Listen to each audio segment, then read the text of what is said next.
The Local Show, featuring conversations with business owners, employees, and local business leaders about their successes, challenges, and reasons for doing business. Right here in Central New York. The Local Show is locally produced by Zoey Advertising.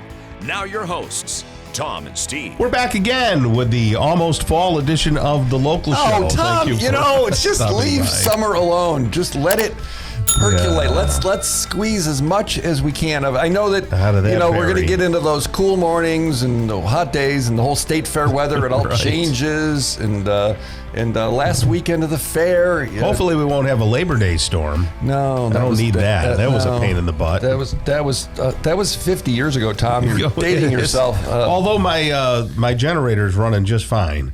I used it. We were out of power, several weeks ago.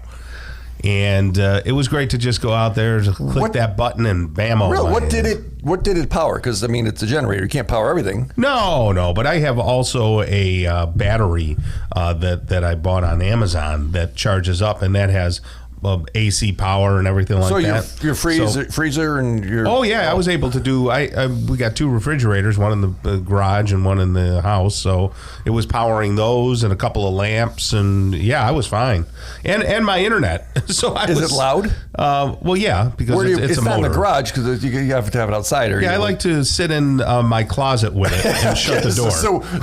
So it sits around the side of the house by the garage there? Yeah, just by the garage. Okay. And it just hums away. And I'll know where to go and lose power. Just go to Tom's place. Well, my buddy, Greg, down the road, he bought a bunch of batteries from... He built a bunker, didn't he? He's got all these huge batteries, and there's no noise there. So there's so many ways you can do this, nowadays. We have all this new tech.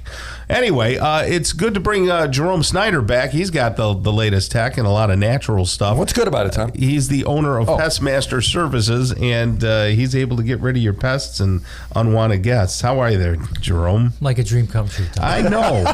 You are like a dream come true. You did a great job on my house. Got rid of a bunch of birds that were in my vent that went into the stove, and he was able to get rid of the birds. They actually went into the stove? Well, it was in the stove vent. Okay. Got rid of all those. You know what happened to me the other day? And you had talked about ground bees before.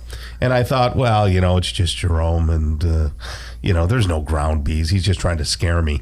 Well, I was mowing and, boy, one bit me. One stung me, and I reached down and swooted away, swatted at it and everything. And then another one was on my other ankle, and then another one and another one. I got bit 3 times. So was it a scene like the scene from Tommy Boys? Yes, it was. It was the bees, run for your life! It was really, you got hit several times. Several times. I got stung several times, and it still itches, and it's been weeks. How did I not hear about this? Is typically I would hear you cry about and this. And they were tiny. Now, is a ground bee a honeybee? They're not a honeybee. There are some bumblebees that are in the ground, but what you likely hit was like a yellow jacket nest. So it's more of a wasp than a bee. Oh, was it? But they were tiny.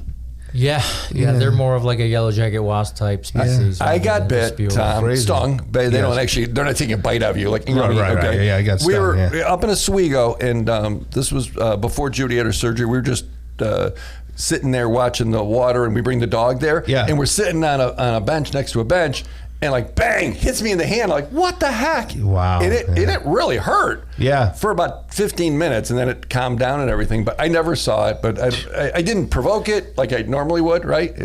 Well, you provoked me. That's for darn sure. So are bees prevalent this year, Jerome? Have you had a lot of problems with bees and wood boring bees and?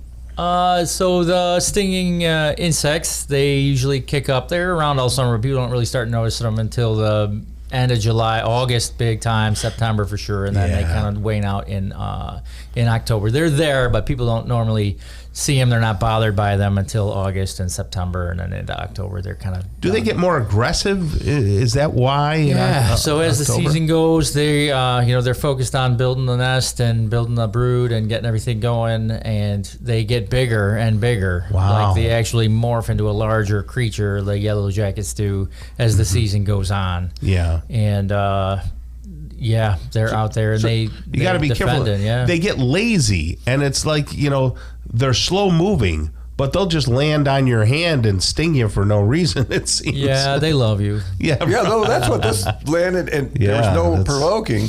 Yeah. Right. So what else do you take care of as the season wanes, and what do we this get time into? of year, we've just been kind of waiting to start our bad. So we have a list of people who have some bad problems in their house. And there's a time where we can't do that. We don't really do it after mid-May, and then we don't really start back up until the end of August. Is that because you're busy, or is it a legal thing, or is is there a timing? It's a conservation thing, for sure. So they the babies are born at the end of May, and they're not vulnerable. They don't fly. So if you try to evict them out, you put a one-way door and the mama can go out, she can't get back in, then they're going to either die inside or they're going to try to seek into the habitable space. So we leave them be. We let them fly in June and July is kind of the words we use. Oh, really? Let them fly in June and July. And then I don't jump right in August. We'll do a little bit just to do some, just to kind of, if it's a health hazard issue, that obviously takes priority. But we get September and October is when we kind of do our bat work, and then we start again in April and May. Is that under the wildlife? Because you have a wildlife. It's wildlife. Explain to the difference between killing bugs and killing wildlife, So or there's moving two wildlife, or whatever you do. Yeah, there's a lot of licenses. Everything I do is regulated by the DEC, the Department of Environmental Conservation. That's our state regulatory agency. So at Pestmaster, we try to be broad spectrum. We want to do a lot of different things. We want to be your, answer to all your pest control stuff. So we start out with a 7A is, applying pesticides to your house. Then we have 7F, which is applying it in your commercial kitchen, whether it be at some of the hospitals we service, or some of the restaurants we service, or some of the food processor places we service. Then we get 3As without in your yard to do the mosquitoes and the fleas and ticks, turf and ornamental. And then we have a category for doing forestry work, because there's a lot of invasive species that are coming into the timber industry across the state, and we want to do some work with that. And then on the other end is nuisance wildlife, so that gives me authorization to transport a wild animal. So, Like a woodchuck? Like a woodchuck, that's right. So if, a lot of people, I caught the squirrel or the chipmunk and I put it in a safe, have a heart box, and I took it and I released it out in the park. Well, that's illegal to do, and we don't want to do that. And so transporting that wild animal, you can get in trouble for that, and releasing it on a place that you don't have permission from the landowner is also against the law. And there's reasons behind that. It's because you don't want to spread diseases. So if you're over in Clay or Cicero. I'm in Cicero, yeah. If you're over in Cicero and you have some animal and it's got some disease that all the animals in Cicero have, and then you take it out to another place, another county, and you release it now, it might be taking some of those diseases that they don't have immunity. So it's actually, it makes sense. It It's isn't just a law. It actually makes sense. Yeah, it's a public health. It's a public health job. Is it too late to eradicate stink bugs? We're right in the window now. The end of August into mid-September is when we're putting a product around your soffits, your windows. Do you get it on the your windows? Screens. We don't get it on the windows. Explain that for a second. So when you're applying product, 2 stories up, you have to make sure that, one of the complaints I get is, you're going to get it on my windows. The other company gets it on my windows, the other company gets it on windows. And so we have a special tool we use that we can actually put a good application around the trim of the window, so that as the insects land on it and they try to get inside to the warmth, then they get exposed to the product. So we take great pride in not getting it on the windows. Gotcha. But right now it's the season time for the stink bugs. We want to get the product in the house now, because the ones you see in January, February on those warm states, those are the ones that came in. Can you get ahead of the mice, or do you just got to wait for them to do their thing? Having a program out there where we're doing exclusion work, and maybe we have some product out if you need it. We're inspecting for sure to see if you have mice. Like, why would I put a product if you don't have mice? But mice are a year-round thing. They're a year-round thing. All right. So, Jerome, I know this is the time of year. 546-6067. Is that an okay number? That's my direct number. The office number is 315-598-4046. 598-4046. Central New York .pestmaster.com. And if you want to wonder about this guy, check out your reviews. For some reason, Jerome, people like you. I don't know. What's the deal with that? Yeah. I don't know.